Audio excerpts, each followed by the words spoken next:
Manorama खेडकरची land cruiser गाडी पोलिसांकडून जप्त करण्यात आली आहे। खेडकरच्या बाणेरमधील बंगल्याची पोलिसांकडून झाडाझडती घेण्यात आली होती।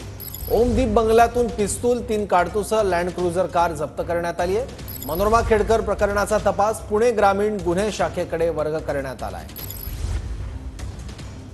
वादग्रस्त IAS अधिकारी पूजा खेडकर यांची आई मनोरमा खेडकर यांच्यावरती पोड पोलीस ठाण्यामध्ये गुन्हा दाखल झालेला आहे। शेतकऱ्यांना पिस्तूल दाखवून धमकावल्या प्रकरणी त्या प्रकरणात जी गाडी वापरण्यात आलेली होती आपण पाहतोय की ही आलिशान गाडी आता पोड पोलिसांनी जप्त केलेली आहे। मात्र मनोरमा खेडकर यांच्या प्रकरणाचा तपास जो आहे तो सध्या पुणे ग्रामीण पोलिसांच्या गुन्हे शाखेकडे वर्ग करण्यात आलेला आहे। मात्र आपण पाहतोय की पोड पोलीस ठाण्यामध्ये ही लँड क्रुझर नावाची गाडी जी आहे ती या ठिकाणी आणण्यात आलेली आहे आणि आपण पाहतोय की पोड पोलिसांनी ही गाडी जी आहे ती सध्या जप्त केलेली आहे।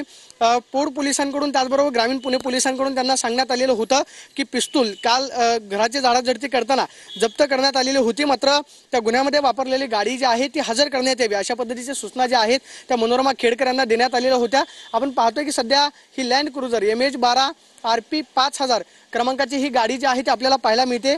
आलिशान गाडी आहे, काही लाखांच्या घरामध्ये या गाडीची किंमत आहे आणि ही गाडी जी आहे ती सध्या पुणे ग्रामीण पोलिसांनी जप्त केलेली आहे। आज मनोरमा खेडकर यांना पुन्हा एकदा कोर्टामध्ये हजर केलं जाते। आज कोर्टामध्ये पुणे पोलिसांकडून काय युक्तिवाद केला जातो हे पाहणं महत्त्वाचं असणार आहे। Camera person Sushant Soni, Pradeep Kapse, TV9 Marathi, Pune.